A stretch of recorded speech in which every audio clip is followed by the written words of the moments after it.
Buda kurap. Mambo tu ya kurap tu, yani hata tuache sijui unajua these guys there is a way he does his thing, yani his profession. No, tuingie tu kurap tu ati ya kurap. Buda kurap, kuna mtu anaweza kurap kunishinda Buda mimi. Khaligraph Jones or Omolo believes no one can rap better than he does. This might be different from what fellow rappers think and other people, but the negativity does not affect him. There was a battle, there was 3 kings. There was Octo, you and King Kaka. Kwani wananiweza au kurap bro? Ile kusema ukweli. And then tuache tu mambo mingi. Let's leave all the other factors behind. Tuko na nani? Tuko na King Kaka. Kuna Octo, alafu kulikuwa na Khaligraph. Ananiweza kurap Buda. Kusema ukweli, Buda tuongee tu ukweli. He's still the OG. Despite living a flashy lifestyle and having the hottest wife than yours, his previous life was filled with depression, rejection and poverty. He used to take Piriton for supper so he could sleep as he had nothing to eat. He was making chapatis or chapo in a hotel and also worked as a waiter. He also worked as a bouncer at nightclubs just to put food on the table. As a child he wanted to be a doctor, but ended up scoring a strong D+ in the KCSE examinations. But this score did not affect his dream. We all agree that Khaligraph is a lyrical doctor, and his music has healed and inspired many people over the years. He's the true definition of a rapper who began his music career from nothing. He had no support system, as the only person who thought would help him, DJ Pinye, failed to support his music. He focused on his rap career. Because of the talents that he had, the industry and DJ Pinye had no option but to accept him. He made his way through the industry. He was the OG when he started, and he's the OG now. Today we'll dive into the world of the OG, Khaligraph Jones or Ndugu Omolo.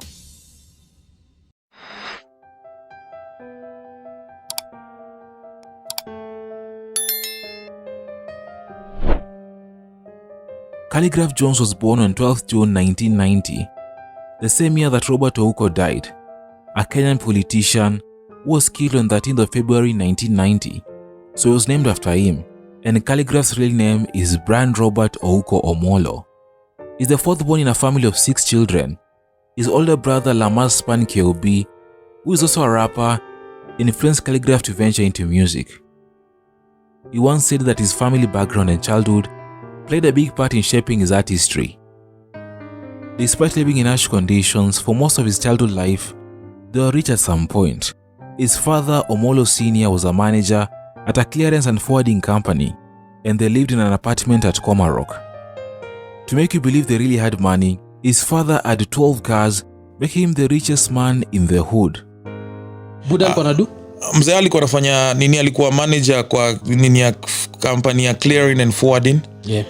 Mzee wangu alikuwa ameset Omolo Senior tukiwa koma. Mzee wangu alikuwa gari kama 12. Hapo nje ya parking, yani unajua nayo ni kitu kama 2000, the year 2000. Si kama saa hizi venye kila mtu sasa anaweza pana. Unfortunately, this life did not last for long. This is after Omolo Sr. was diagnosed with diabetes. His condition worsened, he couldn't walk, and this made it even hard to work. The money depleted and eventually auctioneers set in and took everything they had. After a long battle with diabetes, Omolo Sr. finally died. His mother became the provider, working tirelessly to provide for the family. They were now living in Kayole, one of Kenya's most dangerous areas. Poverty and lack of school fees forced him out of school. Despite the challenges, he completed his primary education in 2004. In 2005, he joined high school, but dropped out several times as they were poor. 2 years later, in 2007, they were evicted by the landlord as they failed to pay rent, and he went to live with his brother Span Keobi, who at that time had moved to a single room. The condition in that single room was so bad, they had no food, so Khaligraph used to borrow 2 shillings from his friends to buy Piriton, take it and sleep so as not to feel hungry. He also had no clothes and used to wear the same clothes. This made him to smell bad and lacked the confidence to mingle with his friends. This painful experience sent Papa Jones into severe depression and really affected his self-esteem. Imagine getting evicted by the landlord, sleeping hungry, and having no clothes. He was forced to engage in odd jobs, and he found himself in hotels cooking chapatis and working as a waiter. Anyway, things changed a little. After a long break from school, he got back to school and eventually finished high school in 2009. Surprisingly, he finished Form 1, 2 and 3 in 1 year. I know you're wondering how he managed to do this. Listen. Nilianza Form 1 first term, nikaenda Form 2 second term, nikaenda Form 3 third term. That's in 2008. Wow. In 2009 ndio nikaingia sasa Form 4. Uzuri ya chuo hizo ma area ulikuwa unaweza kuflexio design, unajua? Ulikuwa unaweza flexio design. Hakuna ile. Interestingly, Khaligraph Jones scored a D+ in KCSE, but the grade never affected his dreams. Upon completing high school, he found employment as a bouncer at a lounge and a club near Wilson Airport, earning just 500 Kenyan shillings per night. According to Khaligraph, he fell in love with music at only 4 years old. Around 2004, he started making gospel music and he recorded his very first song. Together with the Hope Kid, they formed a musical group in Kayole as they were in the same school. They never had a name for the group, which made them use their own individual names. He was 13 years old when he first hit the studio. At that time, there weren't many studios, so recording a song was not an easy task. He began freestyling around 2005, but he first came to light 4 years later when he participated in the 2009 Channel OMC Africa Challenge and reached the finals. He beat out other contest participants and impressed the judges, who included Abash Kubaf and other Kenyan legends. Even after winning, he had no passport or ID, which he needed to travel. So despite beating Point Blank in the final, it was Point Blank who went on to represent Kenya. At that time, he was passionate about hip-hop music, and all he wanted was the public to know he's the OG. His purpose for doing music was not for the fame or the money that came with it. It's because he loved what he was doing. He recorded his first song as Khaligraph in 2010 in a studio in Umoja. It was called Takeover. At this point, he knew he had a special talent and was more determined than ever to make it as a rapper. He recorded 7 songs at various studios and released his first mixtape, also known as The Takeover. He would sell the mixtape in CDs at Wapi. Some of his songs started getting played on an underground hip-hop show on Homeboy's Radio. He began doing freestyles at Homeboy's Radio, Capital FM's Hits Not Homework, and Ghetto Radio. Despite all this, he was still struggling to break into the mainstream. Back then, one of the ways to get airplay on television was through DJ Pinye's famous show The Beat. At the time, The Beat was the most influential music video discovery platform in Kenya before the explosion of YouTube. He tried reaching out to DJ Pinye, but his music was not played. He has talked about his encounter with Pinye and said that Pinye never played his music.